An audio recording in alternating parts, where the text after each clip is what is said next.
I'm Maya Rodriguez, 26 years old, and until last Saturday afternoon, my family thought my social work degree was a complete waste of 4 years and $40,000 in student loans. At my college graduation party, my sister Sofia stood in front of our entire extended family, raised her champagne glass, and announced with a laugh that while she was making 6 figures in corporate strategy, I was still chasing my dream of saving the world one food stamp application at a time. She called my bachelor's in social work from Arizona State the most expensive piece of toilet paper in Phoenix.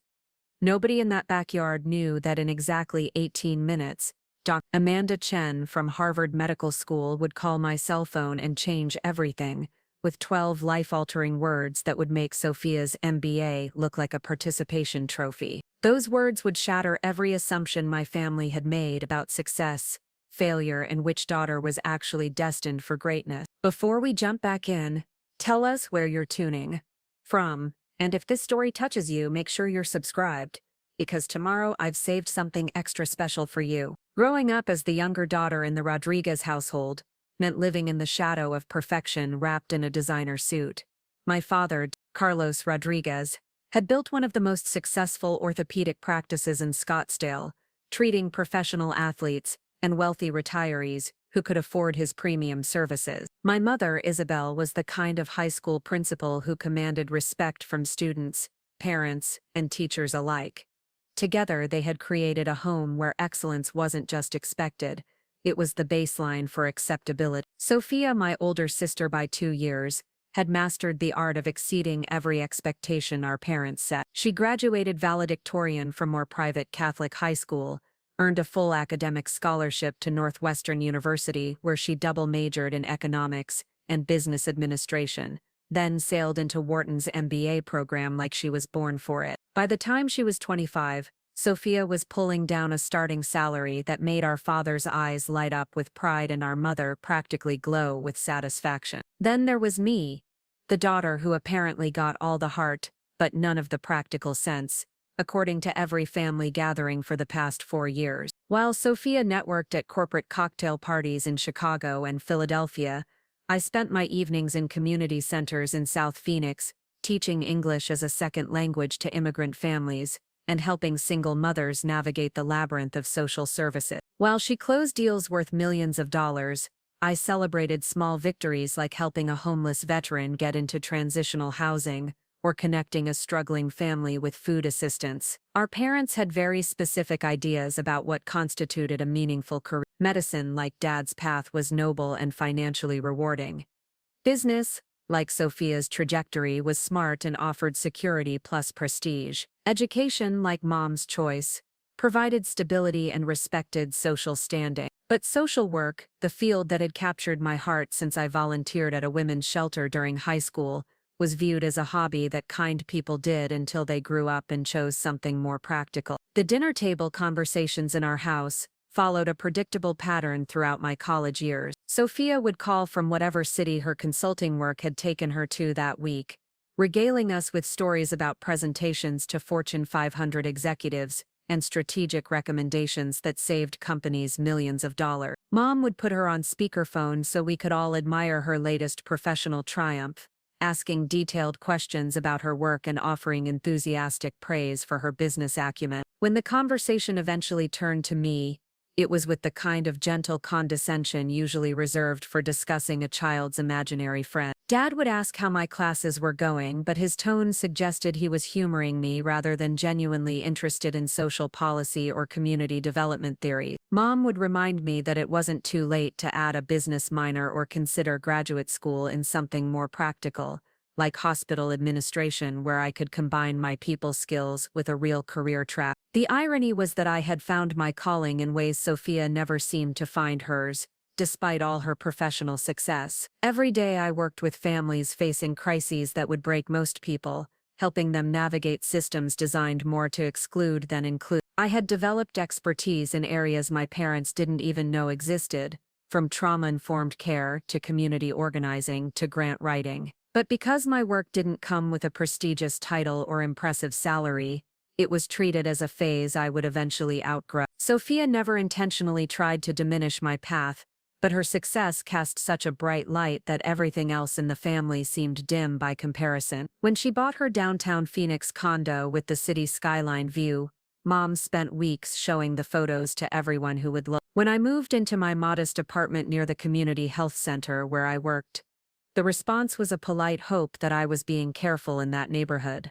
The cultural expectations in our Latino family added another layer of complexity to the dynamic. Dad had worked incredibly hard to build his practice and provide opportunities for his daughters that he never had growing up. His definition of honoring that sacrifice was choosing careers that offered financial security and social respect. Mom, who had been the first in her family to finish college, saw education as the pathway to a better life, but only if it led to traditionally successful professions. During my senior year of college, when I started talking about my plans to work in community health after graduation, the family interventions began in earnest. Uncle Roberto, who owned a successful construction company, offered me a position managing his office operation. Aunt Carmen, a nurse practitioner, suggested I consider nursing school where I could help people and earn a decent living. Even my cousin Diego, still working on his engineering degree, felt qualified to offer advice about choosing more practical career paths. The most painful conversations were the private ones with my parents,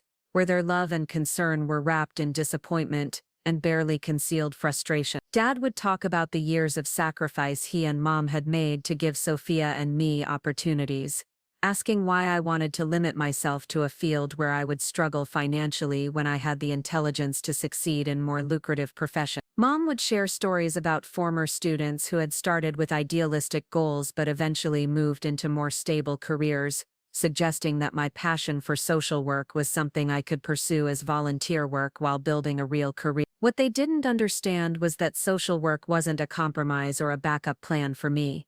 It was the field where I had found my strengths, my purpose, and my deepest sense of fulfillment. The families I worked with weren't charity cases or stepping stones to something better. They were the reason I got up every morning excited about the difference I could make, even if that difference wasn't measured in quarterly profit reports or annual salary increases. By the time graduation approached, I had accepted that my family would never fully understand or appreciate my choice. Sofia was flying in from her latest business trip to attend the ceremony, planning to stay for the weekend celebration our parents had organized. The guest list included extended family friends, and several of Dad's colleagues from the medical community. It was the kind of gathering where achievements were measured in prestige and potential earning power, not in lives touched or community strength. I had grown comfortable with being the family member whose accomplishments didn't quite fit the traditional success narrative. There was a strange freedom in being underestimated. No one expected me to compete with Sofia's corporate achievements or defend my career choices with impressive statistics. I could simply do the work I loved without the pressure of family expectations, or the burden of representing anyone else's definition of success. The graduation ceremony itself was beautiful, held on Arizona State's sprawling Tempe campus under the desert sunshine that had drawn my parents to Phoenix 30 years earlier. Walking across that stage to receive my diploma felt like the culmination of 4 years spent not just learning about social policy and human behavior, but discovering who I was meant to be in the world. My parents cheered enthusiastically, and I could see them taking photos and videos to share with family members who couldn't attend. After the ceremony, we gathered at our house in Scottsdale for the celebration Mom had been planning for weeks. She had hired caterers and arranged flowers, transforming our backyard into the kind of elegant gathering space that reflected our family's social standing. The guest list included aunts, uncles, cousins, family friends, and several of Dad's medical colleagues with their family. It was the sort of event where conversations revolved around professional achievements and future plans, with everyone expected to network and make good impression. Sofia looked stunning in a designer dress that probably cost more than my monthly rent, her success evident in everything from her confident posture to her expensive handbag. She had arrived that morning full of stories about her latest project, managing a corporate restructuring that would save her client millions of dollars while streamlining their operations across multiple states. The family hung on every word as she described presenting to boards of directors and coordinating with teams of consultants to implement strategic changes. As the afternoon progressed, I found myself in familiar territory, listening to relatives and family friends offer well-meaning advice about my future. Dr. Martinez, one of Dad's partners, suggested I consider healthcare administration where my people skills could be valuable in a more lucrative field. Mrs. Chen, a family friend who worked in real estate, mentioned that her company was always looking for organized, personable people who could help clients navigate major life transitions. The conversations were kindly meant, but they all carried the same underlying assumption that my current path was temporary or insufficient. No one asked about the work I was already doing or the impact I was making in the community. Instead, they offered suggestions for how I could transition into something more practical, more financially rewarding, more worthy of the education my parents had provided. Sofia, meanwhile, was holding court near the pool, describing her latest promotion and the responsibilities that came with her new title as Director of Strategic Operations. The circle of listeners included Mom, Dad, Aunt Carmen, Uncle Roberto, and several family friends who asked detailed questions about her work and offered enthusiastic congratulations on her success. Her confidence was magnetic, and her achievements were the kind that impressed people who measured success in traditional terms. I had learned to navigate these gatherings by staying busy with hosting duties, helping serve food, refilling drinks, and making sure everyone felt welcome. It gave me something to do besides stand around while people offered career advice or made polite inquiries about my plans that clearly expected disappointing answers. I had genuinely made peace with my role as the family member whose path was still being questioned, whose potential was still being debated, whose choices were still being gently discouraged. The moment that changed everything started innocuously enough. Sofia had finished describing her latest project and was basking in the admiration of her audience when she raised her champagne glass with the theatrical flair that had made her such an effective presenter throughout her academic and professional career. The backyard conversation quieted as people turned their attention to what appeared to be an impromptu toast. What followed was a speech that began as celebration but quickly became something else entirely. Something that revealed the subtle condescension that had colored our family dynamics for years, but had never been stated quite so direct. Sofia's words would hang in the desert air like the heat shimmer rising from the pavement, creating a moment of crystalline clarity about how my family truly viewed my choices, my potential, and my worth. "Here's to my brilliant little sister Maya," Sofia began, her voice carrying across the backyard with the same commanding presence she brought to corporate boardroom. 4 years ago, she decided to follow her heart instead of her head, choosing to study social work while I was learning how real businesses operate in the real world. The gathered family and friends smiled indulgently, expecting us. Preparing and narrating this story took us a lot of time, so if you are enjoying it, subscribe to our channel. It means a lot to us. Now back to the story. Sweet sisterly tribute to different but equally valid paths. Sofia continued, her tone still warm but edged with something sharper. While I was in graduate school learning strategic planning and financial analysis, Maya was learning how to help people fill out government forms. A few uncomfortable chuckles rippled through the crowd. While I was doing case studies on Fortune 500 companies, she was doing case studies on people who need food stamps. The laughter became more strained as people began to sense the undercurrent of condescension threading through what should have been a celebration. And now, Sofia raised her glass higher, her smile bright and seemingly sincere. While I'm developing strategies that affect millions of dollars and thousands of employees, Maya is ready to start her career, helping people navigate the welfare system. She paused for effect, her business training evident in her perfect timing. I have to admit, I never understood why someone would choose to make poverty wages helping poor people when she could have chosen any number of careers that would actually allow her to build wealth and security for herself. The backyard had grown uncomfortably quiet. Dad shifted his weight from one foot to the other, clearly recognizing that Sofia's toast had veered into problematic territory but unsure how to redirect it. Mom's smile had become frozen, her principal instincts telling her this situation needed management, but her maternal loyalty, leaving her torn between her daughters. Sofia, either oblivious to the tension she was creating, or committed to finishing her point, delivered her conclusion with devastating casualness. But that's what makes Maya special. She has such a big heart that she's willing to sacrifice her own potential to help other people with theirs. It takes a certain kind of person to turn a $40,000 education into a career that will barely pay back student loans. She raised her glass toward me with what appeared to be affection but felt like pity. Here's to Maya and her worthless degree in social work. May she find happiness even if she never finds financial success. The silence that followed was deafening. Uncle Roberto stared into his beer as if it contained answers to questions he hadn't known he needed to ask. Aunt Carmen's expression had shifted from polite attention to barely concealed horror as she realized what she had just witnessed. Martinez and his wife exchanged glances that suggested they were already planning their exit strategy from this family gathering.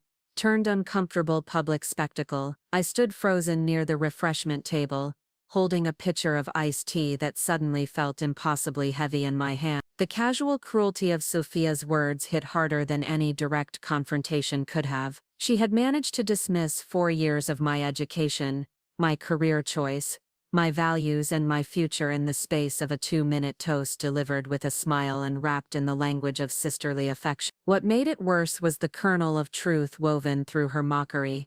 I would make less money than she did. My student loans would take longer to pay off. By traditional measures of success, particularly the measures our family valued, her path was objectively superior to mine. But hearing it articulated so bluntly, in front of everyone who mattered to our family, felt like being stripped naked and examined for flaws in broad daylight. Brandon, Sofia's husband, looked mortified and placed a gentle hand on her arm as if to signal that she had gone too far. But the damage was already done. The words hung in the air like smoke from a fire that couldn't be extinguished, changing the atmosphere of the entire gathering in ways that couldn't be undone. Dad, ever the diplomat, attempted to salvage the moment. Well, both our daughters have chosen paths that allow them to make positive impacts in the world, he said with forced heartiness. Different kinds of impacts, but valuable in their own way. His rescue attempt only highlighted how necessary it was, underscoring the fact that Sofia's toast had been an attack disguised as celebration. Mom, her principal training kicking in, quickly suggested we move on to cutting the graduation cake she had ordered from our favorite bakery. The gathering gradually resumed its conversations, but the easy warmth of earlier had been replaced by an awkward awareness that something unpleasant had just occurred in front of everyone. I excused myself to the kitchen, ostensibly to help coordinate serving the cake but really to give myself a moment to process what had just happened. Sofia followed me a few minutes later, her expression suggesting she was beginning to realize she might have crossed a line. Maya, I hope you know I was just teasing, she said, her tone lighter than it had been during her toast, but still carrying an undercurrent of superiority. I mean, we both know social work isn't exactly a lucrative career, but if it makes you happy, that's what matters. Her attempt at damage control only made things worse by confirming that everything she had said was exactly what she meant. Do you really think my degree is worthless? I asked quietly, genuinely curious about whether she believed the words she had just spoken in front of our entire family. Part of me hoped she would laugh and admit she had been carried away by the moment, that she didn't actually think so little of the path I had chosen. Sofia's hesitation before answering told me everything I needed to know. I think you're incredibly compassionate, and you'll probably help a lot of people, she said carefully. But let's be honest about the reality. You're going to struggle financially. You'll probably never own a house like this one, or be able to provide the kind of opportunities for your future children that Mom and Dad provided for us. That's not being mean, that's just acknowledging facts. Her response revealed the fundamental difference in how we viewed success and purpose. For Sofia, a career's value was measured primarily in financial terms, with helping people being a nice bonus if it didn't interfere with wealth accumulation. For me, the ability to make a meaningful difference in people's lives was the primary goal,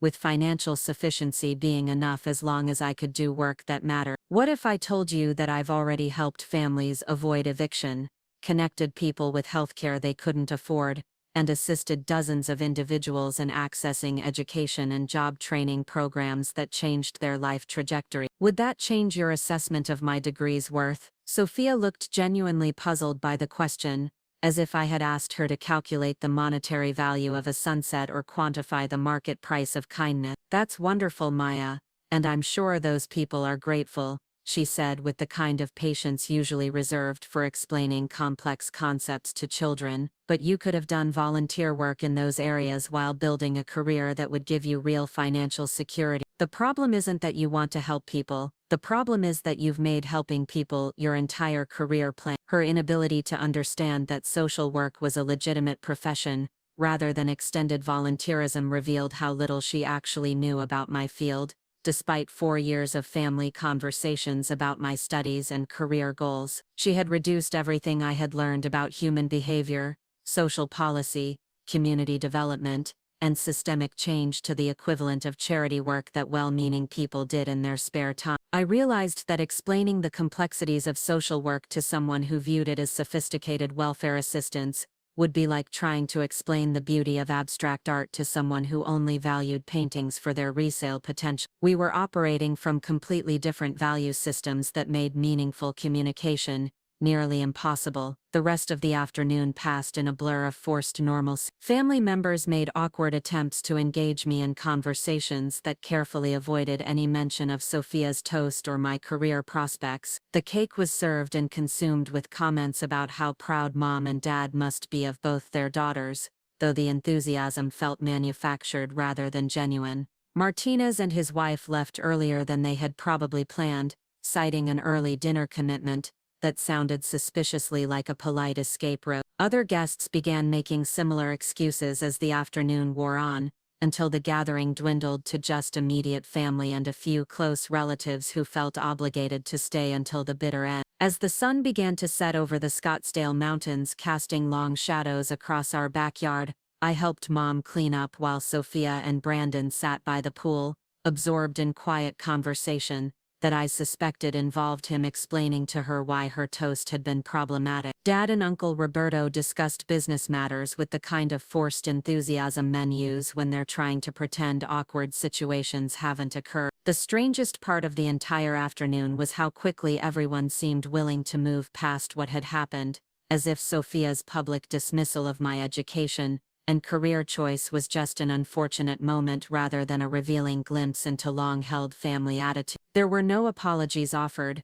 no acknowledgments that her words had been hurtful, no attempts to counteract the damage done to my reputation in front of family, friends, and Dad's professional colleagues. Instead, there was a collective commitment to pretending that calling someone's degree worthless in front of a crowd was the kind of sisterly teasing that happened in all families, rather than a calculated public humiliation disguised as celebration. The silence around Sophia's behavior was almost as damaging as the behavior itself, suggesting that either everyone agreed with her assessment, or everyone found it too uncomfortable to address directly. As I carried plates and glasses into the kitchen, I found myself questioning everything I thought I knew about my family's support for my choices. Had they always viewed my education as a waste of money and my career plans as naive idealism? Had the polite encouragement and gentle suggestions about alternative paths been their way of avoiding directly stating what Sophia had just articulated so clearly? The questions multiplied as I scraped leftover cake into the garbage disposal and loaded the dishwasher with the remnants of my graduation celebration. Maybe Sophia was right about the financial realities of social work. Maybe I was being naive about my ability to make a meaningful living while doing meaningful work.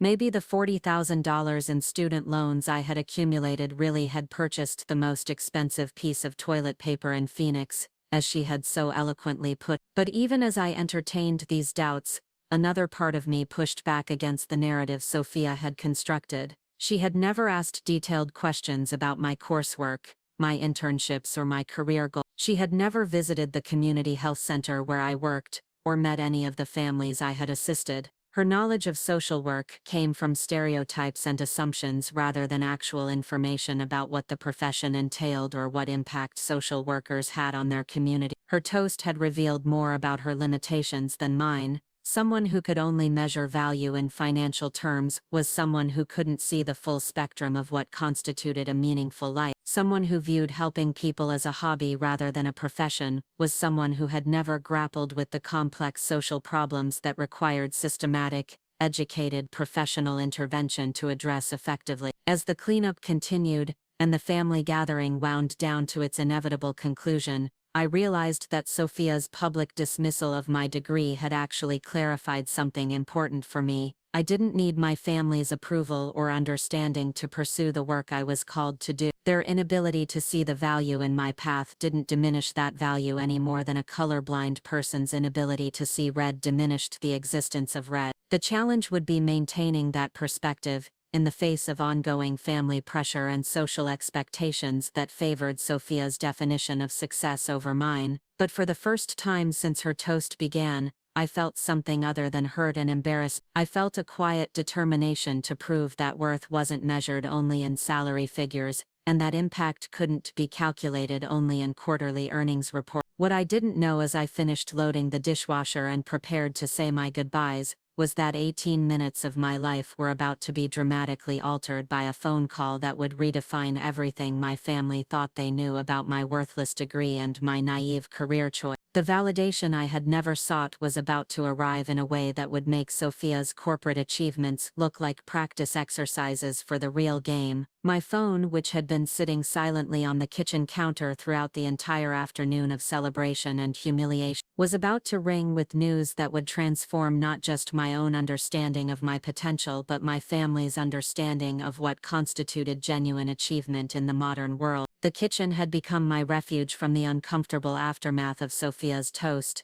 but even the familiar routine of washing dishes couldn't quiet the storm of emotions churning inside me. As I scrubbed serving platters and wine glasses, I found myself replaying every word of her speech, analyzing each calculated phrase that had been designed to sound affectionate while delivering maximum damage to my confidence and reputation. What stung most wasn't just the public nature of her attack, but the realization that Sofia had been harboring these opinions about my choices for years without ever expressing them directly. How many family dinners had she sat through, smiling politely while I discussed my coursework or shared stories from my internships, all while thinking my education was essentially worthless? How many times had she offered sisterly encouragement about my future while privately believing I was wasting my potential on a career that would lead nowhere? The betrayal felt deeper than simple disagreement about career path. Sofia and I had never been particularly close, but I had assumed we maintained the basic respect and support that sisters owe each other,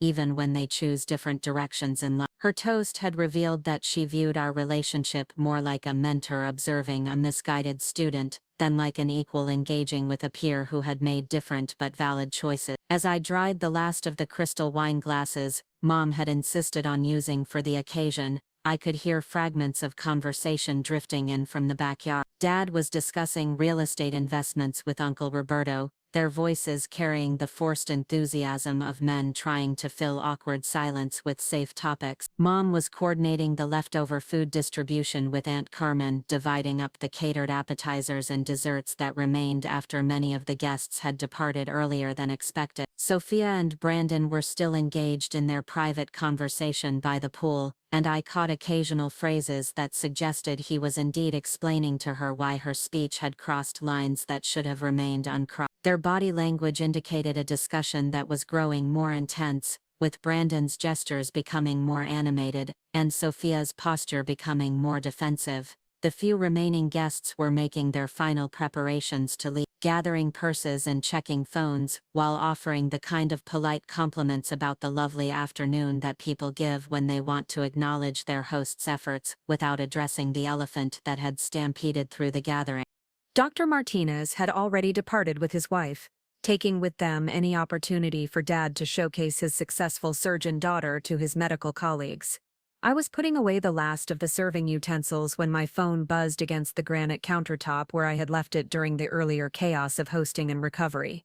The screen showed an unknown number with a Massachusetts area code, which I almost ignored since telemarketers and student loan servicers seemed to have an uncanny ability to call at the worst possible moments.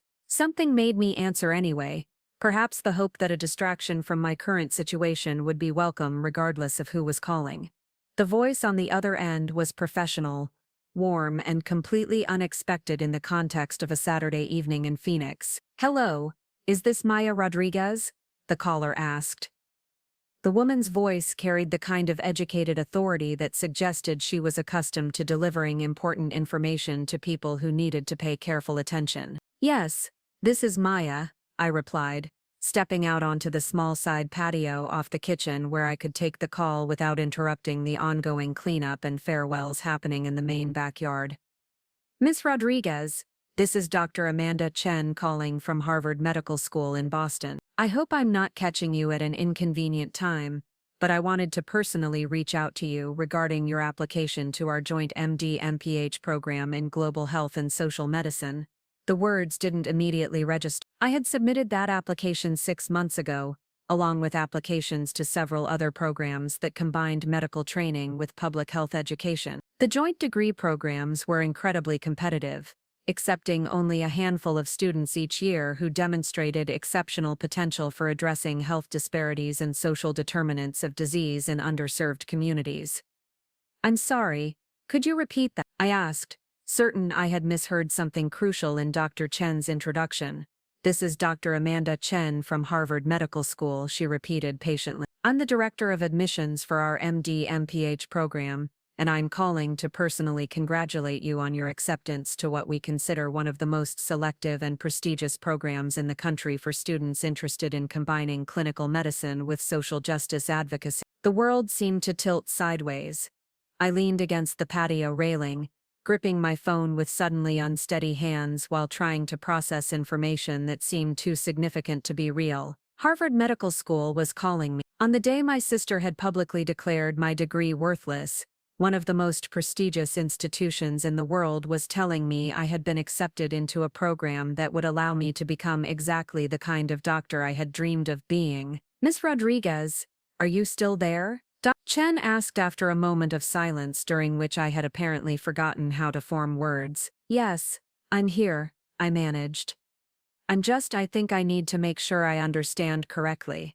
You're saying I've been accepted to Harvard Medical School?" "Not just accepted," Chen replied, and I could hear the smile in her voice. "You're one of only 12 students selected for this year's cohort in our joint program. Your undergraduate work in social work, combined with your community health experience and your personal statement about addressing healthcare disparities in Latino communities, made you exactly the kind of candidate we're looking for." She continued speaking, but I found it difficult to focus on her words while simultaneously trying to process the magnitude of what was happening. Harvard Medical School had not only accepted me, but had specifically chosen me for a program that validated everything I had studied, everything I had worked toward, and everything Sofia had just finished dismissing as naive idealism. The program is fully funded through a combination of institutional scholarships and federal grants for students committed to working in underserved communities, Dr. Chen was explaining.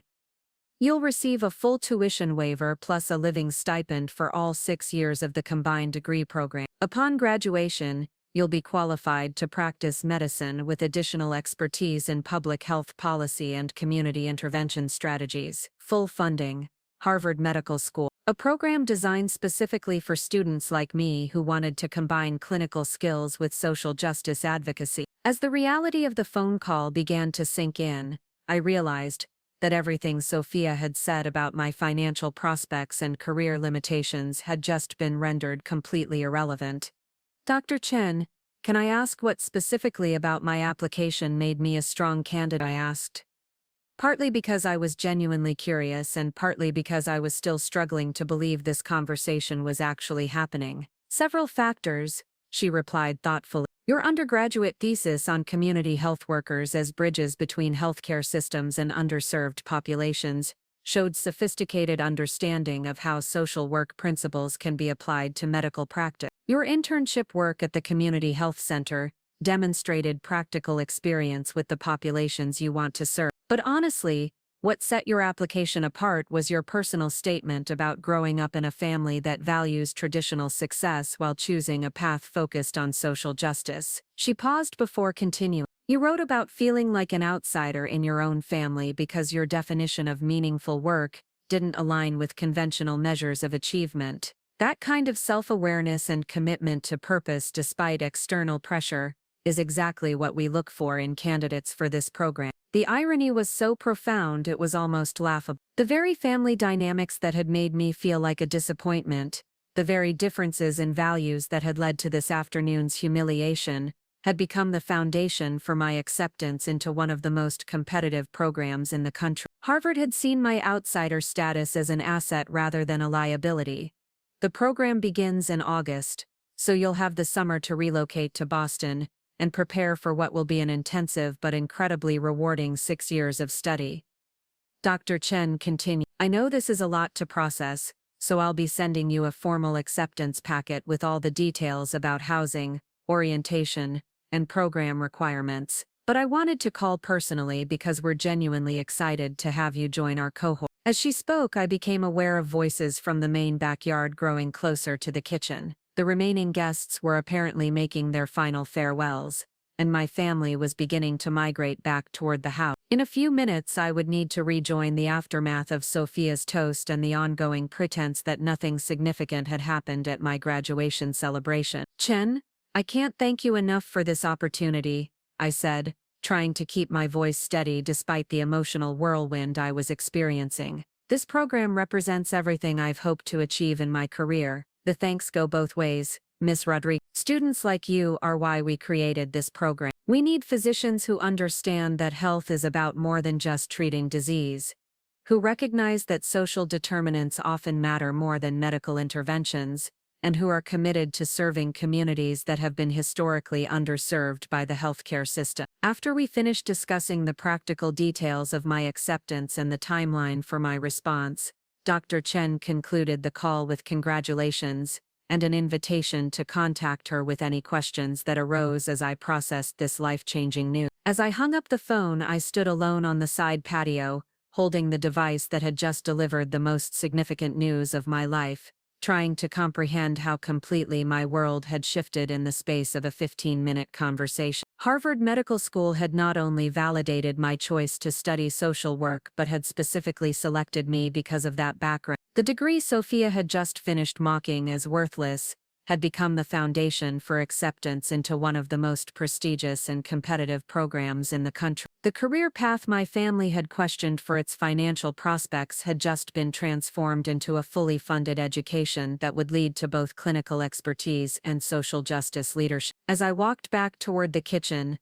still holding my phone and still processing the magnitude of what had just occurred, I could hear Sofia's voice carrying across the backyard as she described her latest corporate project to the remaining family members. Her confidence and authority were as evident as they had been during her earlier toast, but now they seemed like performances rather than genuine achievement. The contrast between her public dismissal of my worth and the private validation I had just received created a surreal sense of living in two different realities simultaneously. In one reality, I was the family disappointment whose expensive education had prepared me for a life of financial struggle and limited impact. In the other reality, I was a Harvard Medical School student whose background had positioned me for leadership in addressing some of the most pressing health challenges facing underserved communities. The question now was how to navigate the collision between these two realities. My family was about to discover that their assumptions about my potential and my prospects had been as wrong as their understanding of social work as a profession. Sofia's toast, intended to highlight the superiority of her choices over mine,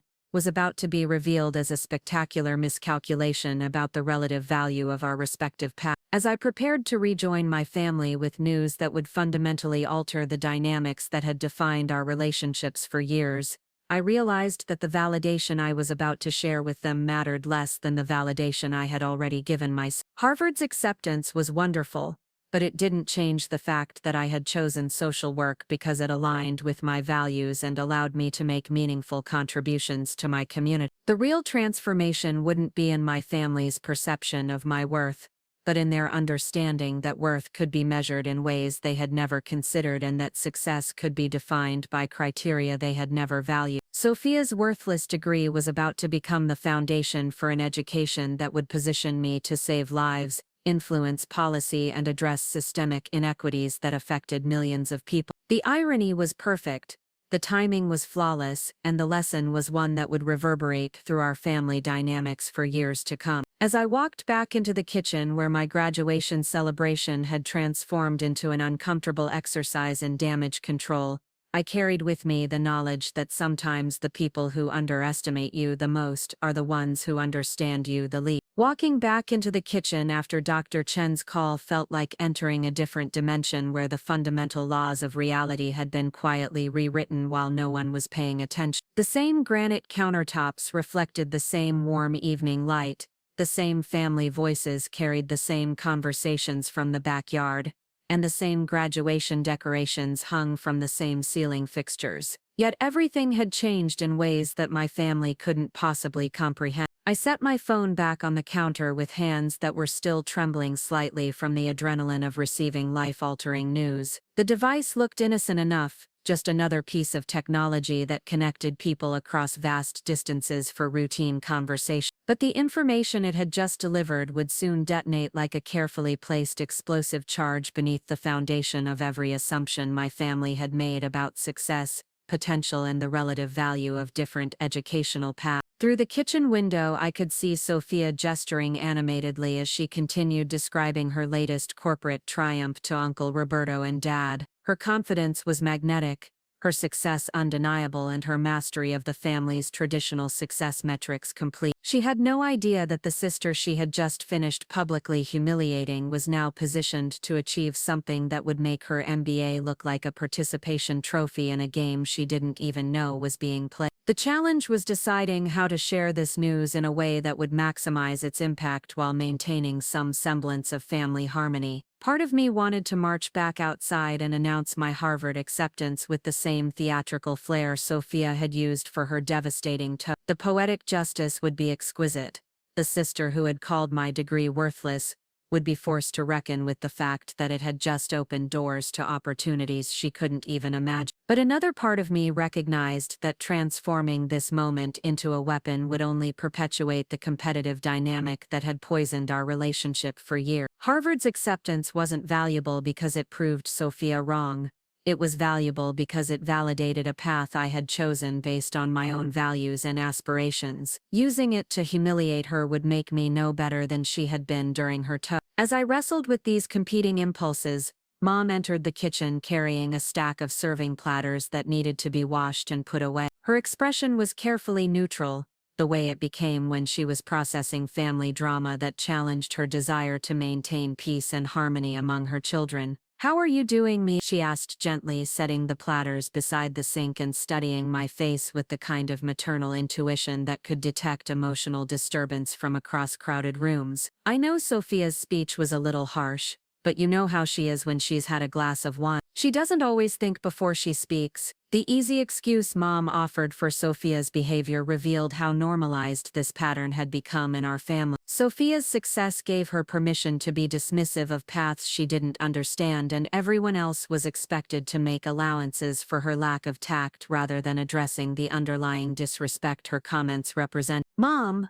I need to tell you something," I said, surprising myself with how calm my voice sounded despite the emotional tornado spinning inside me. "I just got a phone call that changes everything." Her maternal alarm system activated immediately. "What kind of phone call? Is everything okay? You're not in some kind of trouble, are you?"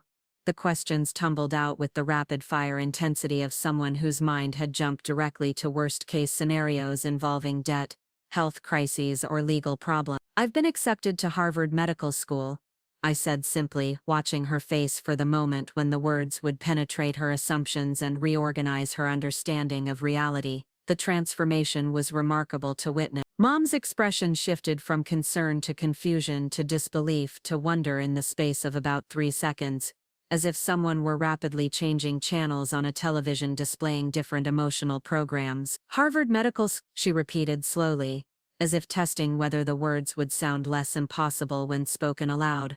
"Maya, Are you serious? Harvard called you today.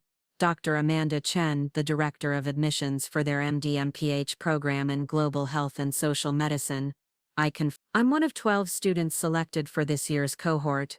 It's a fully funded 6-year program that combines medical training with public health education specifically for students who want to work in underserved communities. Mom sank into one of the kitchen chairs, her hands moving to cover her mouth as if to contain the shock that was threatening to escape in the form of involuntary exclamations. Fully funded?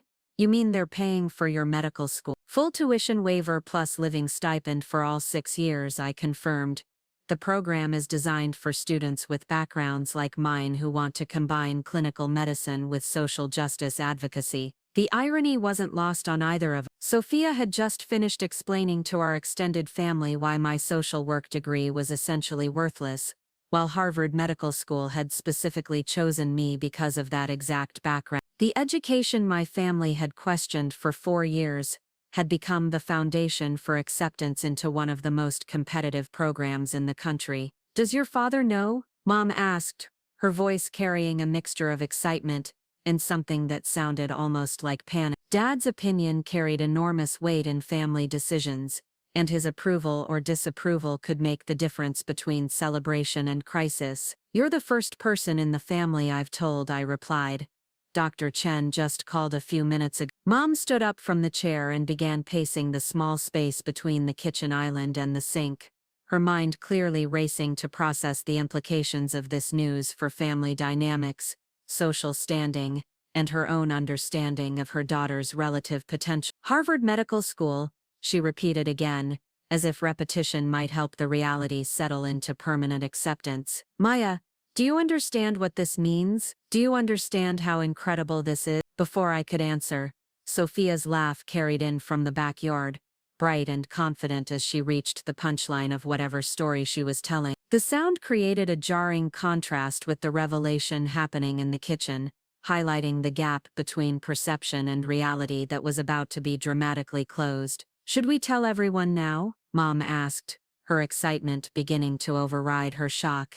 Everyone's still here. Your father needs to know immediately, and Sofia. She paused, perhaps recognizing the delicate nature of sharing news that would completely overshadow her other daughter's recent achievements. I think we should tell them, I said, making the decision in the moment. But I want to do it in a way that doesn't turn this into competition between Sofia and me. This isn't about proving anyone wrong or making anyone feel bad about their assumption. Mom nodded vigorously, though her expression suggested she was still processing the magnitude of what had just been revealed. Of course, this is wonderful news that the whole family should celebrate together. Harvard Medical School, Maya, I can barely believe it. As we prepared to rejoin the family gathering, Mom paused and turned to face me directly. I need to apologize to you, she said quietly. Your father and I have worried about your career choice because we wanted you to have security and opportunity, but we never really understood what you were working toward or what you were capable of achieving. Her apology was unexpected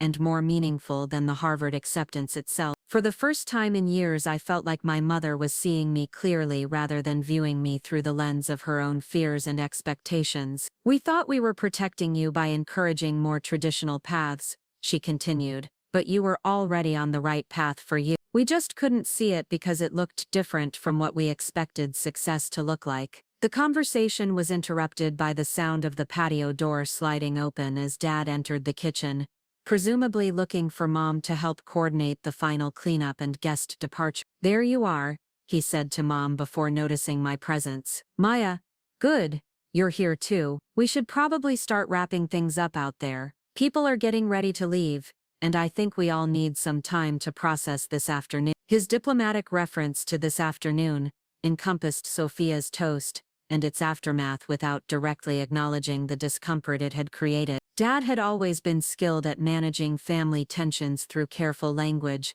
that allowed everyone to save face while moving past difficult moments. Carlos, Mom said, her voice carrying an excitement that immediately caught his attention. Maya has something incredible to tell you. Dad's expression shifted to alert concern, the same parental worry that had crossed Mom's face when I announced I had news to share. What's going on? Is everything all right? I've been accepted to Harvard Medical School, I said, watching his face for the moment of comprehension that would reshape his understanding of his younger daughter's potential. The transformation was even more dramatic than Mom's had. Dad's medical training had given him a deep appreciation for the prestige and selectivity of top-tier medical schools. He understood exactly what Harvard acceptance meant in ways that transcended family pride and entered the realm of professional respect. Harvard Medical School, he said, his voice dropping to nearly a whisper. Maya, are you absolutely certain? They called you today?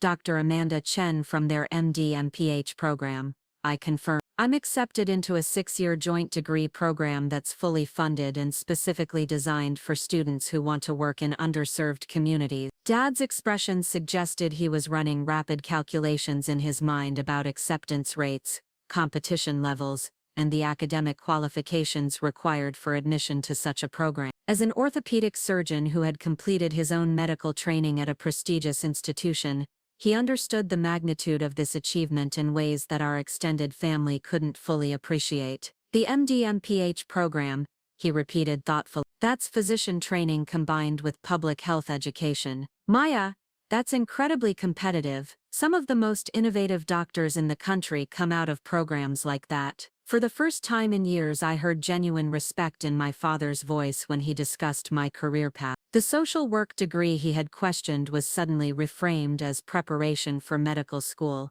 The community health work he had dismissed as charity was suddenly recognized as relevant experience for public health leadership. We need to tell everyone, Dad said, his excitement beginning to match Mom's. This is extraordinary news. Harvard Medical School, Maya. Do you understand how proud I am of you right now? The validation from both parents felt overwhelming after years of gentle disappointment and worried suggestions about alternative career paths. But even more meaningful was the recognition that they were finally seeing my choices as part of a coherent plan rather than as random acts of idealistic rebellion. There's just one thing, I said as we prepared to share the news with the remaining family member. I want to announce this as celebration of an opportunity rather than as a response to Sofia's comments. This isn't about proving her wrong or making her feel bad about what she said. This is about sharing good news with family who should be excited for all of. Dad nodded thoughtfully, his medical training having taught him the importance of managing delicate situations with precision and care.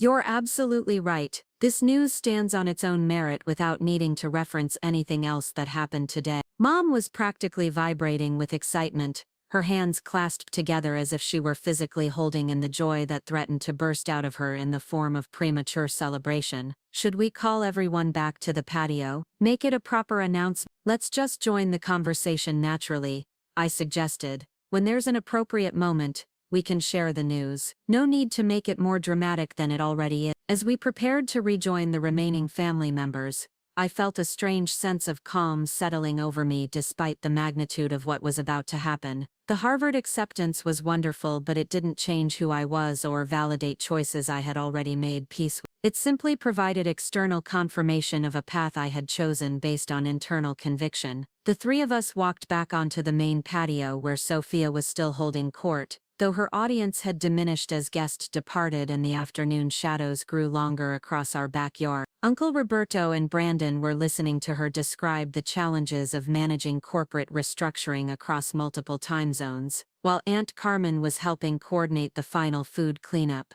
There you are, Sofia called out as she noticed our return. I was just telling everyone about the project timeline we're working with for the Chicago acquisition. The coordination between teams is incredibly complex when you're dealing with regulatory requirements in different states. Her continued focus on her professional achievements felt almost surreal given what I now knew about my own immediate future. She was describing the intricacies of business operations while completely unaware that her audience was about to learn something that would fundamentally shift their understanding of success and achievement within our family. Dad moved naturally into the conversation, asking thoughtful questions about Sofia's work that demonstrated his genuine interest in her career while creating space for other topics to emerge organically. Mom positioned herself where she could catch my eye, clearly struggling to contain her excitement about the news we were preparing to share. The moment came when Uncle Roberto mentioned that his construction company was considering expanding into healthcare facility development, which led to a discussion about the growing demand for medical services in underserved communities throughout the Phoenix metropolitan area. "It's interesting you mention that," Dad said, seamlessly creating an opening for our announcement. "Maya actually has some news related to healthcare that we're all very excited about." The shift in attention was immediate and complete. Sofia's confident storytelling paused mid-sentence as every face turned toward me with expressions ranging from polite curiosity to genuine interest. The moment felt suspended, balanced between the family dynamics that had defined our relationships for years and the revelation that was about to transform them permanently. "I received a phone call this afternoon from Harvard Medical School," I said simply, letting the words settle into the quiet that had fallen over our small gathering. "I've been accepted into their MD-MPH program in global health and social medicine." The silence that followed was different from the uncomfortable quiet that had greeted Sofia's toast. This was the silence of minds rapidly recalibrating, of assumptions being dismantled and rebuilt, of people trying to process information that didn't fit their existing understanding of reality. Sofia's face went through a series of expressions that would have been comical if the situation hadn't been so emotionally charged. Confusion gave way to disbelief, which transformed into something that looked almost like panic as she began to understand the implications of what I had just announced. "Harvard Medical School?"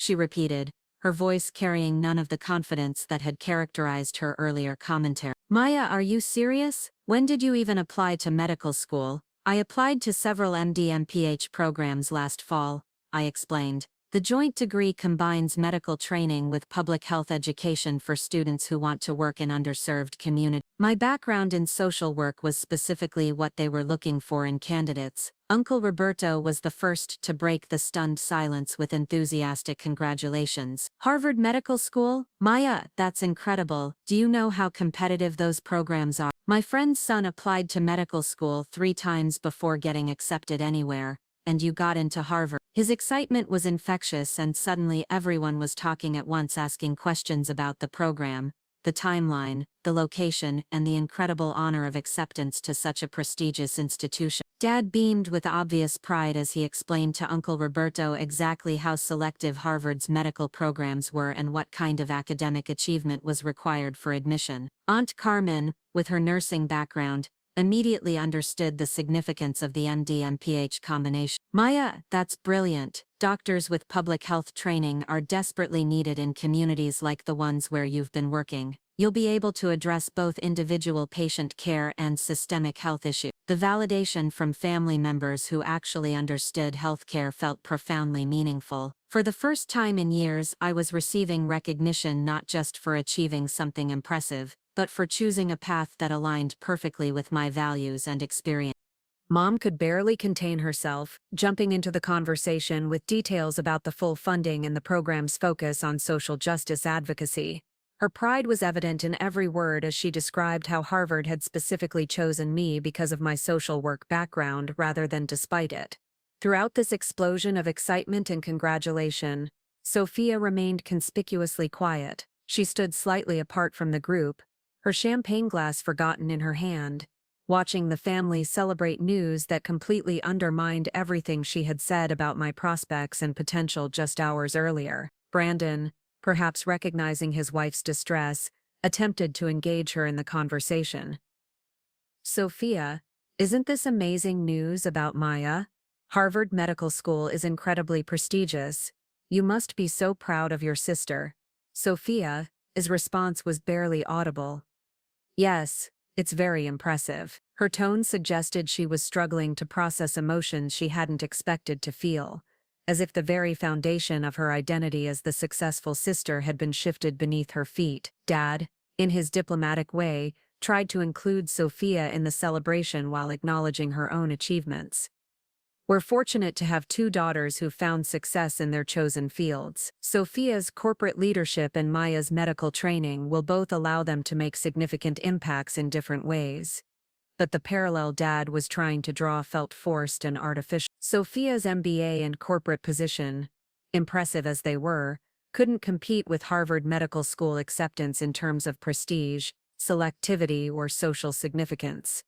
The hierarchy that had defined our family dynamics for years had been suddenly and dramatically inverted. As the conversations continued and family members asked more detailed questions about my plans, I found myself watching Sofia's face for signs of how she was processing this information. Part of me felt sympathy for her obvious distress, recognizing that having your worldview challenged so abruptly was genuinely difficult regardless of whether that challenge was deserved. But another part of me felt a satisfaction that I wasn't entirely proud of, a sense of justice finally being served after years of having my choices dismissed and my potential underestimated. Sofia had built her identity around being the successful, practical sister who made smart choices while I pursued naive idealism. That narrative had just been thoroughly demolished by external validation she couldn't argue with or dismiss. The conversation eventually turned to practical matters about my transition to Boston, the timeline for the program, and what this meant for my current work at the community health center. Dad offered to help research housing options near Harvard's campus, while Mom immediately began planning a celebration dinner for the following weekend to properly honor this achievement. "We should invite your colleagues from the health center," Mom suggested. "They've been such an important part of your journey toward this opportunity. And we need to call your grandmother in Tucson. She's going to be so excited she'll probably drive up here immediately to congratulate you in person." The shift in my parents' attitude toward my work was remarkable to witness. The community health center they had politely tolerated as my temporary job before finding something more stable had suddenly become an important part of my professional development. The colleagues they had never expressed interest in meeting were now people worthy of inclusion in family celebration. Uncle Roberto was already planning how to brag about his Harvard Medical School niece to his business associates, while Aunt Carmen was discussing how my future expertise might benefit her own nursing practice. The family members who had offered well-meaning career advice just hours earlier were now treating me as someone whose professional judgment was worth seeking. Throughout all of this, Sofia continued to stand slightly apart from the group, participating minimally in conversations that had moved far beyond anything she could contribute meaningfully to. Her expertise in corporate strategy and business operations felt irrelevant to discussions about medical training, public health policy, and social justice advocacy. When Brandon suggested they should probably head home since Sofia had early meetings the following Monday, her relief was visible. The afternoon that had begun as her triumph had become a showcase for achievements that made her own success seem ordinary by comparison. "Congratulations again, Maya," she said as they prepared to leave, her words technically appropriate but lacking any warmth or genuine enthusiasm. "Harvard Medical School is very impressive." Her goodbye felt like an admission of defeat rather than sisterly celebration, highlighting how thoroughly the afternoon's dynamics had shifted. The sister who had begun the day as the family's greatest success story was leaving as someone whose achievements had been overshadowed by news she couldn't have anticipated. After Sofia and Brandon departed, the remaining family members continued discussing my Harvard acceptance with the kind of detailed interest they had never shown in my social work education or community health experience. Dad wanted to know about the specific faculty members I would be working with, while Mom was already researching the best neighborhoods in Boston for graduate students. "I'm just so proud of how this all worked out," Mom said as we finally began the real cleanup from the afternoon's event. "Your social work degree wasn't a detour from your real goals, it was preparation for exactly where you were meant to be." The reframing of my educational choices as strategic preparation rather than idealistic wandering represented a fundamental shift in how my family understood my path. The degree Sofia had mocked as worthless had become the foundation for acceptance into one of the most prestigious programs in the country. As the evening wound down and our extended family members departed with promises to call their own children and grandchildren to share news about Maya's incredible achievement, I found myself reflecting on the strange turns the day had taken. What had begun as a standard graduation celebration had transformed into a dramatic reversal of family dynamics that would influence our relationships for years to come. The most significant change wasn't in how my family viewed my potential, but in how clearly they could finally see the path I had been walking all along.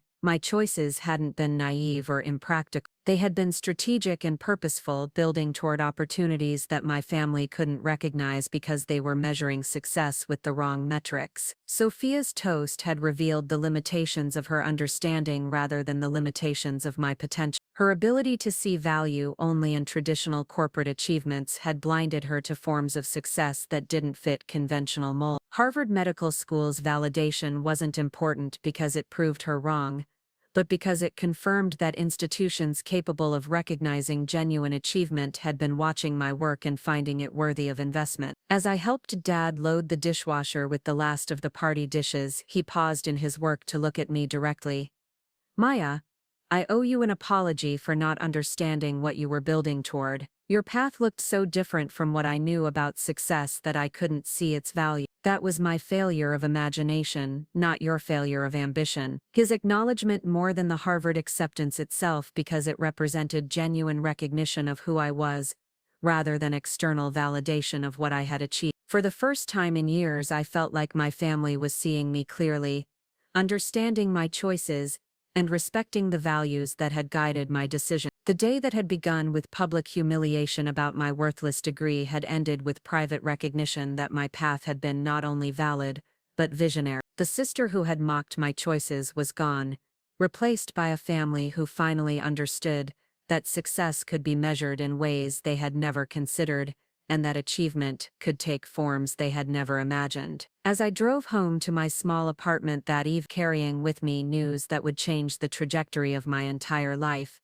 I realized that the most important validation had come not from Harvard, but from finally understanding that I had never needed anyone else's approval to pursue work that mattered to me. The external recognition was wonderful, but the internal confidence was everything. The 3 months that followed my Harvard acceptance transformed not just my relationship with my family, but my understanding of how profoundly external validation can shift internal dynamics that seemed permanently. What had started as a single phone call on a Saturday afternoon rippled outward like stones thrown into still water, changing conversations, expectations, and the fundamental way people saw me and my choices. The immediate aftermath was perhaps the most revealing aspect of the entire experience. Within days of the news spreading through our extended network, I began receiving messages from relatives I hadn't heard from in years, family friends who had never shown interest in my work, and acquaintances from high school who suddenly remembered our friendship with remarkable clarity. The same social work degree that had been politely ignored or gently discouraged was now being celebrated as brilliant preparation for medical school. Sofia's response to the news evolved in ways that were both predictable and surprising. The initial shock gave way to what appeared to be genuine attempts to process how thoroughly her assessment of my potential had been wrong. She called me 2 days after the graduation party, ostensibly to congratulate me properly but actually to ask questions that revealed how little she had understood about my educational and career trajectory. "I had no idea you were even considering medical school," she admitted during that conversation, her voice carrying a humility I had never heard from her before. "When did you decide to pursue this path?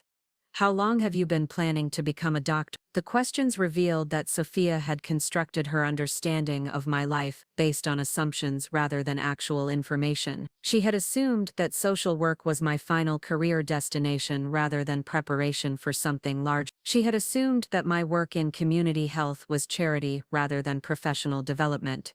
She had assumed that my choices were made from limitation rather than vision. "I've been planning to combine social work with medicine since my sophomore year of college," I explained patiently. "The community health center work, the internships, even my thesis on healthcare disparities, everything was building toward programs like the one at Harvard." Her silence suggested she was processing the implications of my response. For years she had been dismissing a carefully constructed plan as naive wandering. Her graduation toast hadn't just been cruel, it had been profoundly ignorant about the reality of what I was working toward. The conversation that followed was awkward but necessary, with Sofia attempting to apologize without fully acknowledging the damage her words had caused. She focused on being surprised by my news, rather than addressing the dismissive attitude that had characterized her treatment of my choices for years. "I hope you know that when I made that toast, I was just concerned about your financial future," she said carefully. I never meant to suggest that your work wasn't valuable or that you weren't capable of achieving great things,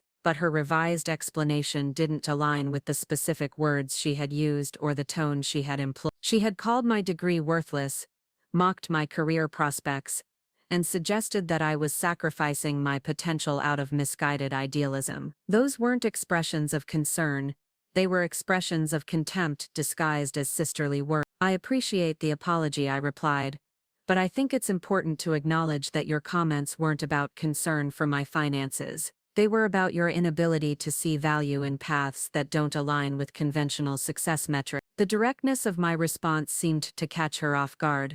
The sister she had grown accustomed to dismissing was suddenly speaking with authority and confidence that demanded respect rather than requested it. Our parents' transformation was more complete and more genuine than Sofia's attempted damage control. Dad threw himself into researching Harvard's medical program with the enthusiasm of someone making up for lost time. He contacted colleagues who had trained at prestigious East Coast institutions, gathering advice about everything from housing recommendations to faculty connections that might enhance my educational experience. Williams went to Harvard for his residency. Dad told me during one of our weekly dinners that had suddenly become regular occurrences. He said the global health program is considered one of the most innovative in the country. They're training the next generation of physician leaders who will address health disparities on a systemic level. The pride in his voice was unmistakable, but more meaningful was his genuine interest in understanding what I would be studying and how it connected to the work I had already been doing. For the first time in years, Dad was asking detailed questions about my goals and listening carefully to my answers, rather than offering suggestions about alternative directions. Mom's response was equally dramatic but expressed different. She began introducing me to people as my daughter, who's starting at Harvard Medical School in the fall, with a tone that suggested she had always known this moment would come. The narrative of my educational journey was being rewritten in real time, with my social work degree transformed from questionable choice to strategic preparation. The most unexpected aspect of the family transformation was how it affected my relationship with extended relatives and family friends. Uncle Roberto, who had offered me office management work just months earlier, now spoke about my career path with expert authority despite having no medical background himself.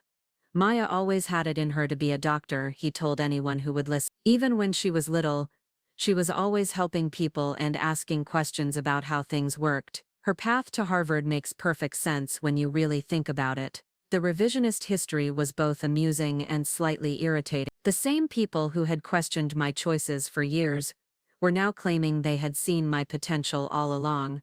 The social work degree that had been politely tolerated was now being celebrated as innovative preparation for medical school. Aunt Carmen, with her nursing background, became particularly invested in my success, offering insights about healthcare education and connecting me with colleagues who had experience in public health. Her enthusiasm was genuine and helpful, but it highlighted how different her response would have been if she had understood my goals from the beginning. The community where I had been working also responded to my Harvard acceptance with excitement that revealed how much more they had understood about my trajectory than my own family had.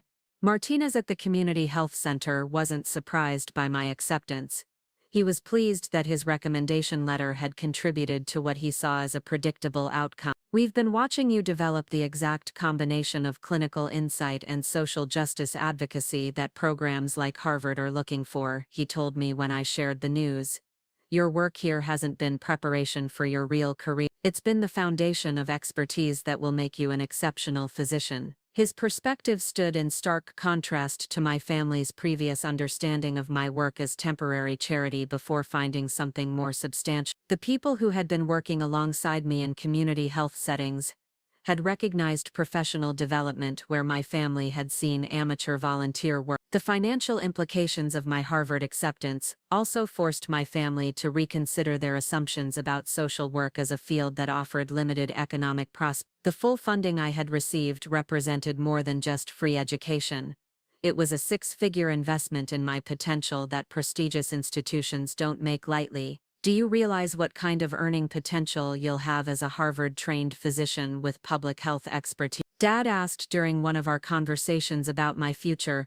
Even if you work primarily in underserved communities, the combination of clinical skills and policy knowledge will position you for leadership roles that are both meaningful and financially rewarding. His analysis was accurate, but it revealed how narrowly he had been thinking about success and impact. The value of my future career wasn't just in its earning potential but in its capacity to address systemic health inequities that affected entire communities. Harvard had recognized that potential where my family had seen only financial limitation. As my departure for Boston approached, the dynamics of family gatherings shifted in ways that were both gratifying and slightly uncomfortable. I was now the daughter whose career plans commanded attention and respect, whose opinions about healthcare and social policy were sought and valued, whose future was discussed with excitement rather than worry. The role reversal with Sofia was particularly striking. At family dinners, conversations increasingly centered around my medical school preparation,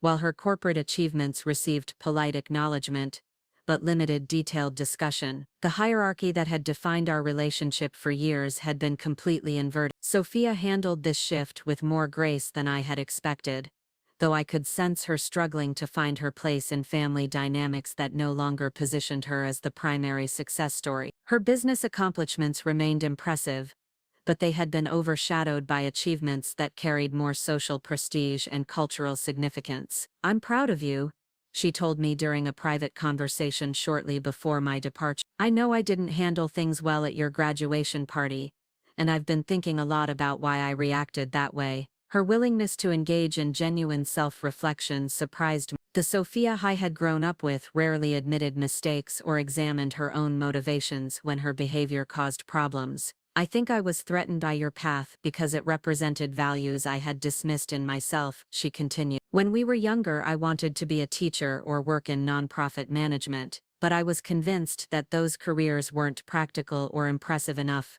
So I chose business because it seemed safer and more socially acceptable." This admission reframed her hostility toward my choices in ways I hadn't considered. She hadn't just been dismissing my path.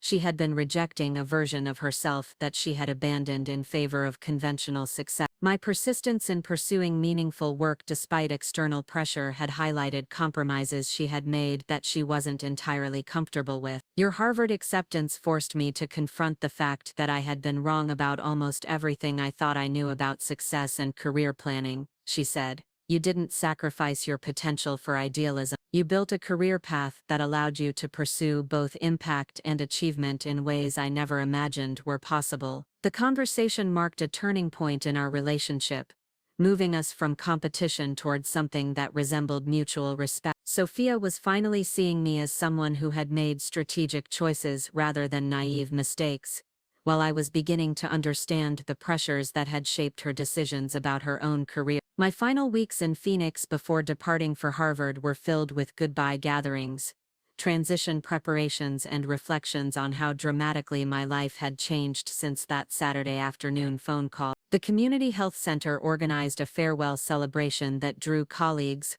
clients, and volunteers who wanted to wish me well in my medical training. "You're not leaving us behind," Dr. Martinez said during his remarks at the farewell gathering. "You're taking everything you've learned here with you to Harvard, and you'll bring everything you learned there back to communities like ours when you're ready to practice medicine." His framing of my departure as continuation rather than abandonment captured something important about the trajectory I was following. The work I had been doing in Phoenix was directly connected to the work I would do as a physician trained in global health and social medicine. The morning I loaded my car for the drive to Boston, my parents stood in the driveway of the house where we had celebrated my graduation just 3 months earlier. The same backyard where Sofia had dismissed my degree as worthless was now the setting for sending me off to one of the most prestigious medical programs in the world. "We're so proud of you," Mom said as she hugged me goodbye, her voice thick with emotion. "Not just because of Harvard, but because you had the courage to pursue your vision even when we couldn't see where it was leading." Dad's goodbye was equally meaningful.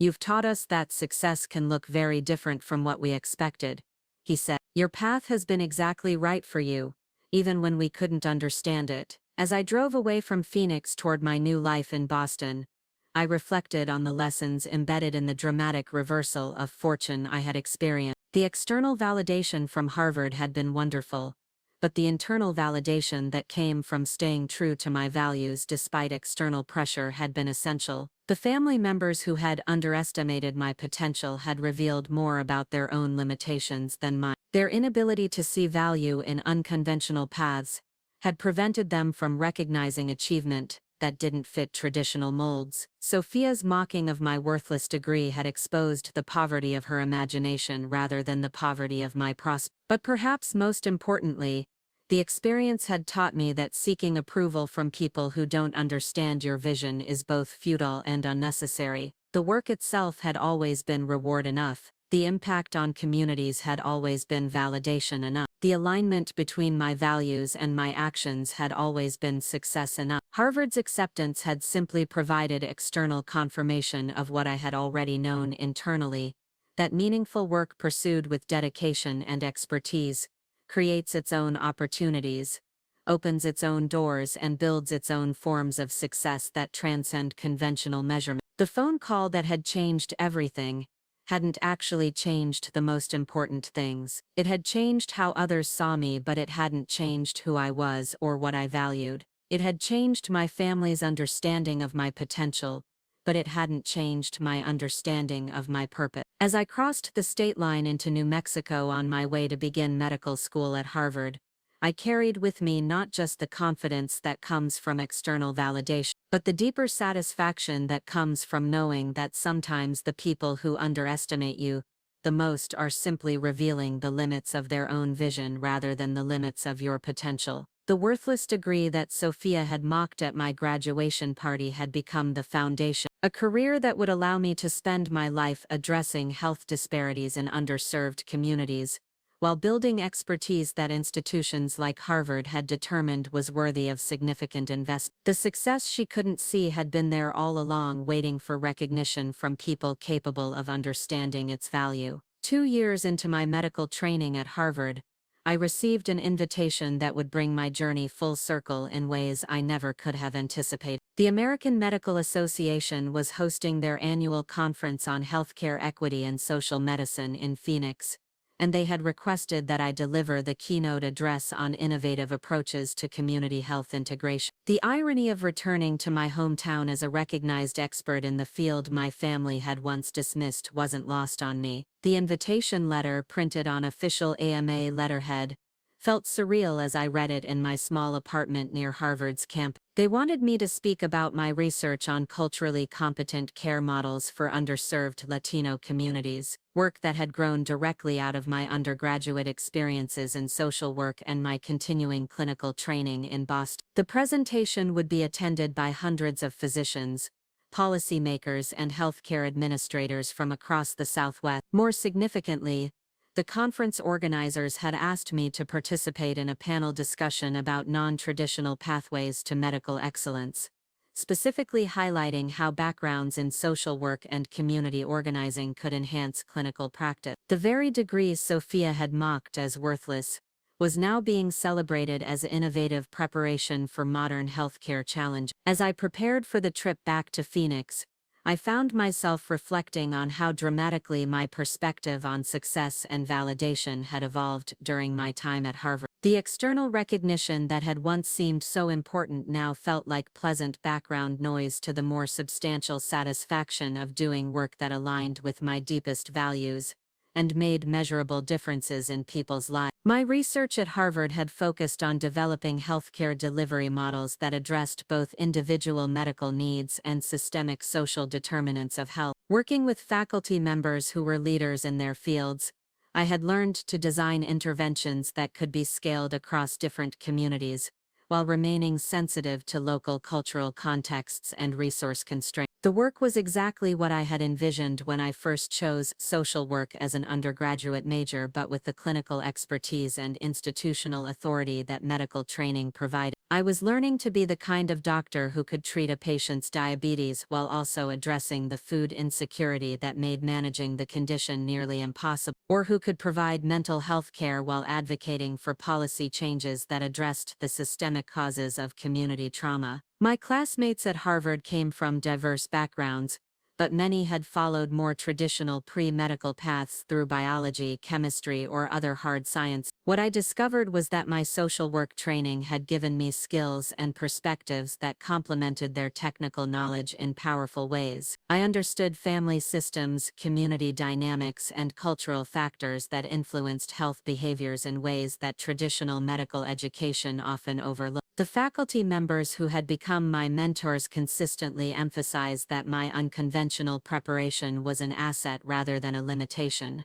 Sarah Thompson, who directed the Global Health Program, had told me repeatedly that my combination of clinical training and community organizing experience positioned me to be a leader in addressing healthcare disparities that purely technical approaches couldn't solve. The future of medicine isn't just about treating diseases, she had explained during one of our regular mentoring sessions. It's about understanding health as a social justice issue and developing interventions that address root causes rather than just symptoms. Your background gives you tools that most physicians never develop. Her assessment had proven accurate as I progressed through my clinical rotation. While my classmates excelled at diagnosing conditions and recommending treatments, I found myself naturally gravitating toward understanding the broader context of patients' lives and developing care plans that accounted for social, economic, and cultural factors that influenced health outcomes. During my pediatrics rotation, I had worked with a young mother whose child was repeatedly hospitalized for asthma exacerbation.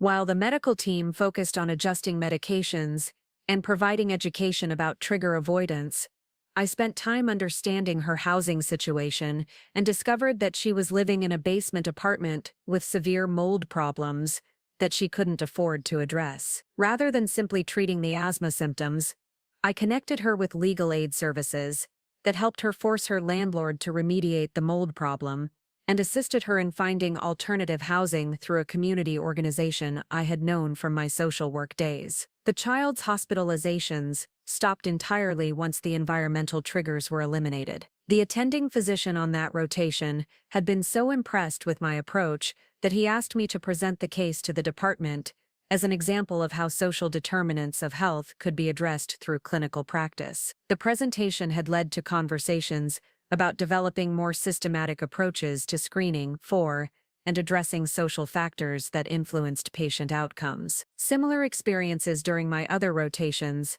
had reinforced my understanding that the combination of clinical expertise and social justice advocacy was not only valuable but essential for addressing the complex health challenges facing underserved communities. My social work background wasn't something I had overcome to become a successful medical student.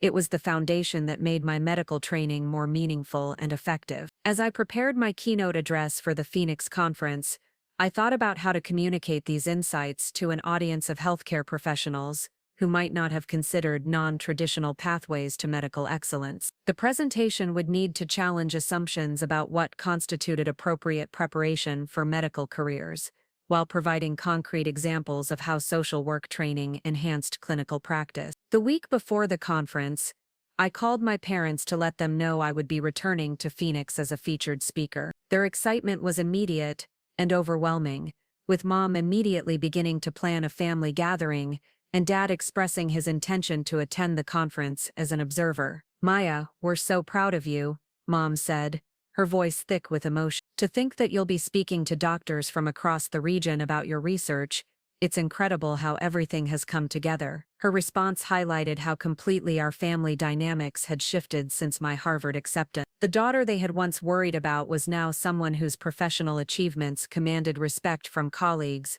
and institutions they deeply valued. Sofia's response to news of my keynote address was more complex and revealing. When Mom called to tell her about the conference, Sofia had asked to speak with me directly, a request that surprised me given how little contact we had maintained since I moved to Boston. "Maya, I heard about your speaking engagement in Phoenix," she said when I called her back. "I wanted to congratulate you and also to ask if you'd be willing to have lunch with me while you're in town. There are some things I'd like to discuss with you." Her tone suggested this would be more than a casual family reunion, and I found myself curious about what kind of conversation she had in mind. Our relationship had remained cordial but distant since my departure for medical school, with interactions limited to brief exchanges during holiday phone calls and family updates shared through our parents. "I'd be happy to have lunch with you," I replied.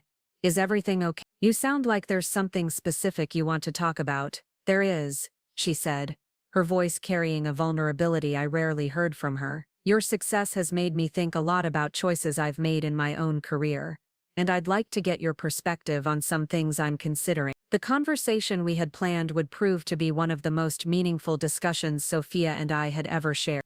But first I needed to focus on preparing a presentation that would effectively communicate why non-traditional pathways to medicine weren't just acceptable alternatives, but potentially superior preparation for addressing modern healthcare challenges. The keynote address I was developing centered around three main themes: the importance of understanding health as a social phenomenon rather than just a biological one, the value of community organizing skills in developing effective healthcare intervention, and the need for physicians who could navigate complex systems of care that extended far beyond clinical settings. I planned to use specific case studies from my work at Harvard and my earlier experiences in Phoenix to illustrate how social work training had enhanced rather than hindered my effectiveness as a medical student and future physician. The presentation would challenge the audience to reconsider their assumptions about what constituted ideal preparation for medical careers. The night before my departure for Phoenix, I video called Dr. Thompson to discuss my presentation and get her feedback on the key messages I wanted to convey. Her enthusiasm for the topic was infectious, and she offered insights that helped me refine my arguments about the value of interdisciplinary training. "Remember that your audience will include physicians who followed very traditional paths to their careers," she advised. "They may be defensive about suggestions that their preparation was incomplete or insufficient. Frame your message in terms of additional tools and perspectives, rather than superior approaches." Her guidance was valuable, helping me structure my presentation in ways that would inspire rather than alienate healthcare professionals who might not have considered alternative educational pathways. The goal was to expand their understanding of what medical training could include rather than criticize what it traditionally had included. As my plane descended into Phoenix Sky Harbor Airport, I found myself feeling a mixture of excitement and nervousness about returning to my hometown in such a different capacity. The last time I had been here, I was leaving as a recent graduate with a social work degree that my family viewed as questionable preparation for an uncertain future. I was returning as a Harvard medical student, whose research was considered significant enough to warrant a keynote address at a major professional conference.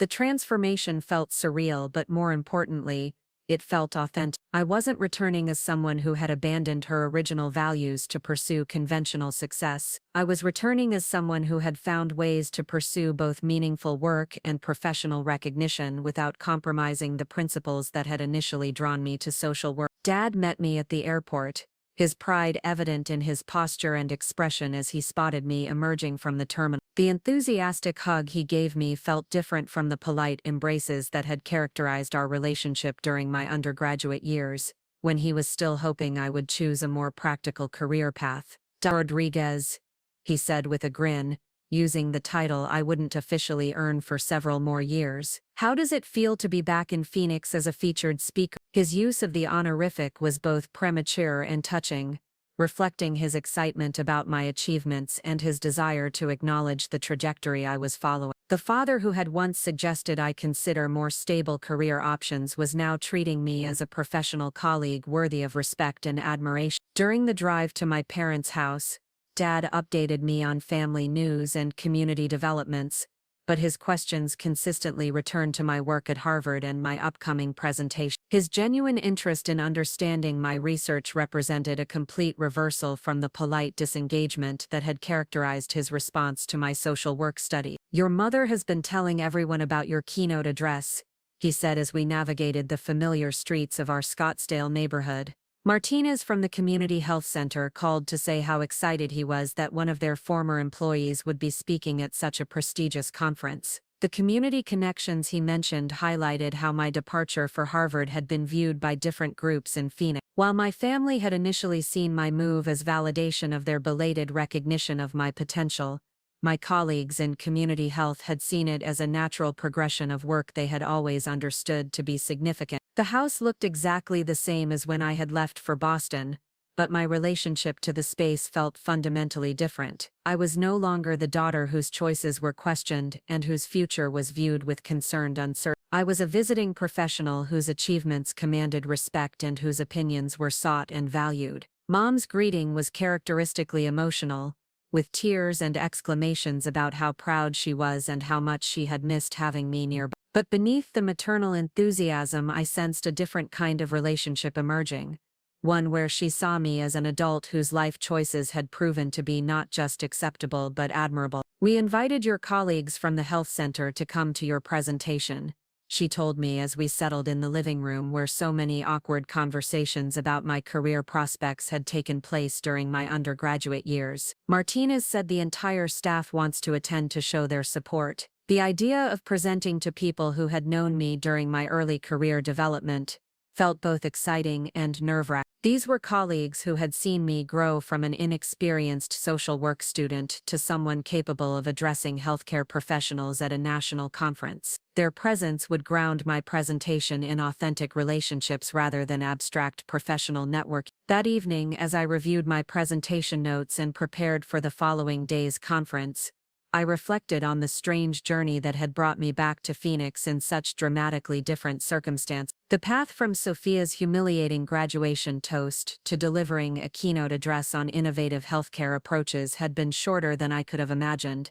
but it had felt inevitable once it began unfolding. The real transformation hadn't been in external recognition of my work, but in my growing understanding that success didn't require approval from people who couldn't see the value in unconventional approaches. The colleagues who had understood my potential from the beginning had provided more meaningful validation than the family members who had needed Harvard's endorsement to recognize my capability. As I fell asleep in my childhood bedroom, surrounded by furniture and decorations that represented a version of myself I had outgrown, I felt a deep sense of gratitude for the journey that had brought me to this point. The worthless degree that had been mocked at my graduation party was about to be celebrated as innovative preparation for addressing some of the most pressing challenges in modern healthcare. The presentation I would deliver the next day wouldn't just be about research findings or clinical approaches. It would be about the value of staying true to your vision even when others can't see where it's leading, about the importance of defining success according to your own values rather than external expectations,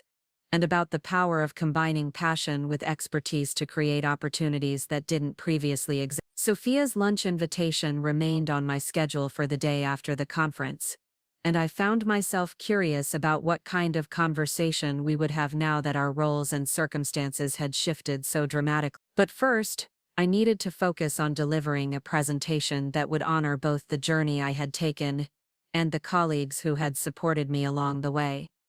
The conference would mark not just a professional milestone, but a personal victory that had been years in the making. Standing before an audience of healthcare professionals to discuss the value of my educational background would represent the ultimate vindication of choices that had once been dismissed as naive idealism, but had proven to be strategic preparation for exactly the kind of work the healthcare system desperately needed. The Phoenix Convention Center buzzed with the energy of 500 healthcare professionals gathered for what the organizers had promoted as a groundbreaking conference on the future of community medicine. As I stood backstage, adjusting the microphone clipped to my blazer, I could hear the murmur of conversations floating from the main auditorium where physicians, policymakers and healthcare administrators were taking their seats for the morning keynote.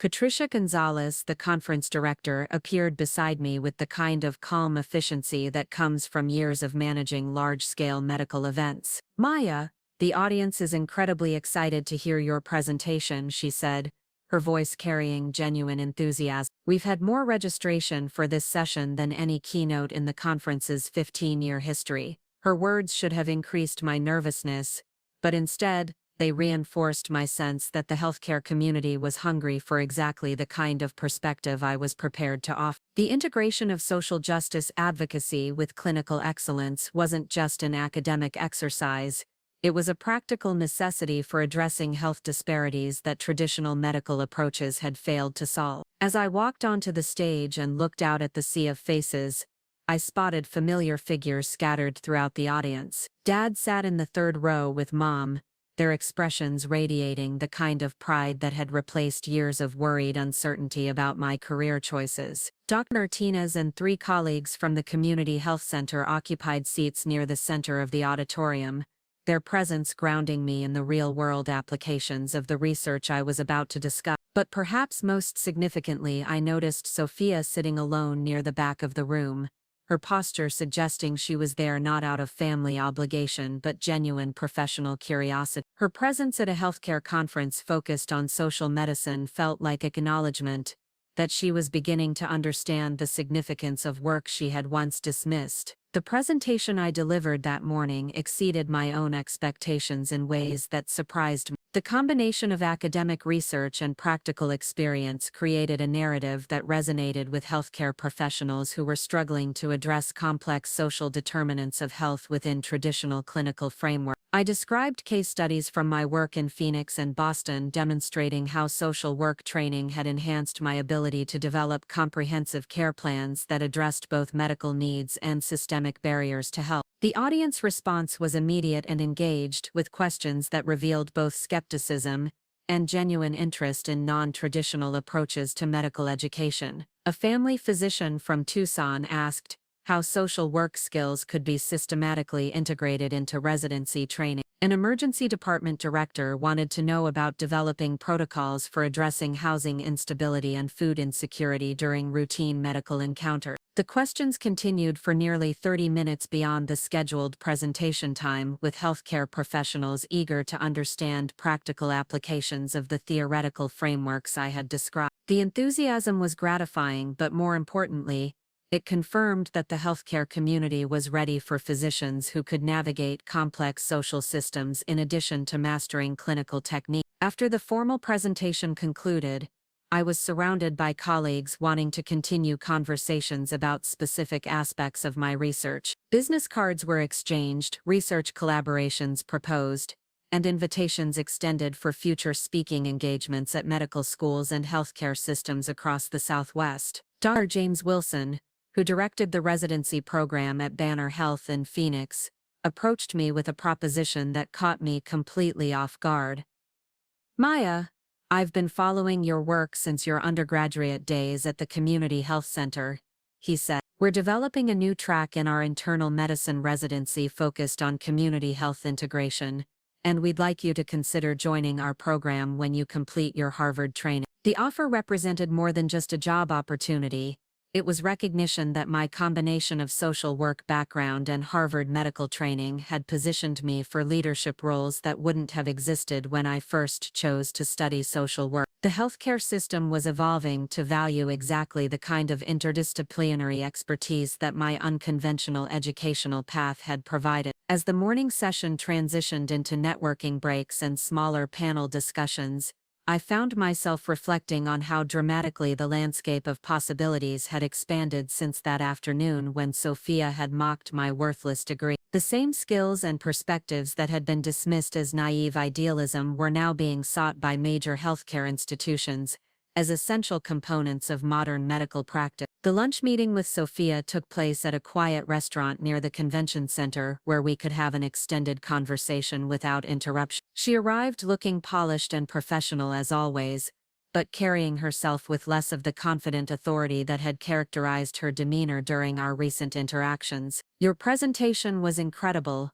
she said, as we settled into a corner booth away from other diners. "I have to admit, I understood maybe half of what you were discussing, but the audience response made it clear that you were addressing something really significant." Her acknowledgement felt genuine rather than perfunctory, suggesting that witnessing my professional success had forced her to reconsider assumptions she had held about the relative value of our respective career paths. "Sofia, you mentioned wanting to discuss some things you're considering," I said, curious about what had prompted her request for this meeting. "What's on your mind?" She took a deep breath before responding, her usual confidence replaced by something that looked almost like vulnerability. "I've been doing a lot of thinking since your Harvard acceptance, and especially after watching your presentation today, I think I made some fundamental mistakes in how I've approached my own career." The admission surprised me, Coming from someone who had always projected absolute certainty about her professional choices and their superiority to alternative paths. What kind of I asked, genuinely curious about her perspective on decisions that had appeared successful by conventional measures. I chose business school and corporate work because they seemed safe and impressive, she continued. But I've never felt the kind of passion for my work that you clearly feel for yours. I've been successful according to traditional metrics, but I don't think I've ever made the kind of meaningful impact that you're making. Her confession revealed depths of dissatisfaction that she had never expressed before, suggesting that our family's emphasis on conventional success had influenced her choices in ways that were ultimately unfulfilling. I've been thinking about making a career change, she said, her voice carrying uncertainty that was completely uncharacteristic. I want to find work that feels more meaningful, but I'm not sure how to transition from corporate strategy to something that would actually make a difference in people's lives. The conversation that followed was perhaps the most honest exchange Sofia and I had ever shared. She described feeling trapped by financial obligations and social expectations that made leaving her corporate position seem impossible, even though she found the work increasingly meaningless. She envied not just my professional recognition, but my sense of purpose and alignment between my values and my daily activities. I keep thinking about what you said during your presentation about finding work that addresses root causes rather than just symptoms, she said. I spend my days optimizing profit margins and streamlining operations, but none of it feels like it matters in any lasting way. Her vulnerability opened space for me to share insights about career transitions and finding meaningful work that I had learned from colleagues who had made similar changes. I described physicians who had left high-paying specialty practices to work in community health, social workers who had transitioned from direct service to policy advocacy, and business professionals who had found ways to apply their skills in nonprofit and social justice contexts. The transition doesn't have to be sudden or complete, I suggested. You could start by volunteering with organizations that address issues you care about, or by using your business skills to help nonprofits improve their operation. There are ways to explore meaningful work without immediately abandoning financial security. The conversation continued for over 2 hours, with Sofia asking detailed questions about how to identify personal values, research organizations that aligned with those values, and develop new skills that would support career transition. Her eagerness to explore alternatives to corporate work revealed how much she had been struggling with questions about purpose and impact. As we prepared to leave the restaurant, Sofia made a request that surprised me more than anything else she had shared during our conversation. Would you be willing to help me think through some of these decisions over the next few months? I know we haven't been close, but you're the only person I know who's successfully built a career around meaningful work. Her request for guidance represented a complete reversal of the dynamic that had characterized our relationship since childhood. The sister who had once offered me career advice was now seeking my perspective on how to find work that would provide the kind of satisfaction and purpose she had seen in my presentation. I'd be happy to help, I replied, meaning it completely. Career transitions are challenging, but they're also opportunities to align your daily work with your deepest values in ways that can be incredibly fulfilling. As I returned to the convention center for the afternoon panel discussions, I reflected on how the day had exceeded my expectations in multiple ways. The professional response to my presentation had confirmed that healthcare was ready for the kind of interdisciplinary approach I represent. The conversation with Sofia had opened possibilities for a relationship based on mutual respect rather than competitive dynamic. But perhaps most significantly, the entire experience had reinforced my understanding that success measured by external validation was less important than success measured by internal alignment with purpose and value. The keynote address had been wonderful, but it was simply public recognition of work I would have found meaningful regardless of whether anyone else understood its value. The worthless degree that had been mocked at my graduation party had become the foundation for a career that combined clinical expertise with social justice advocacy in ways that were making measurable differences in people's lives. The family members who had once questioned my choices were now seeking my guidance on how to find similar alignment between work and value. As I walked back into the convention center where healthcare professionals continued discussing innovative approaches to community medicine, I carried with me a deep sense of gratitude for the journey that had brought me to this point. The path from dismissed social work student to Harvard-trained physician advocate had been shorter and more dramatic than I could have imagined, but it had felt inevitable once I committed to staying true to my vision regardless of external approval. The real victory wasn't in proving anyone wrong or gaining recognition from institutions like Harvard Medical School. The real victory was in discovering that meaningful work pursued with dedication and expertise creates its own opportunities, opens its own doors, and builds its own forms of success that transcend conventional measurements of achievement. Up next, you've got 2 more standout stories right on your screen. If this one hit the mark, you won't want to pass these up. Just click and check them out.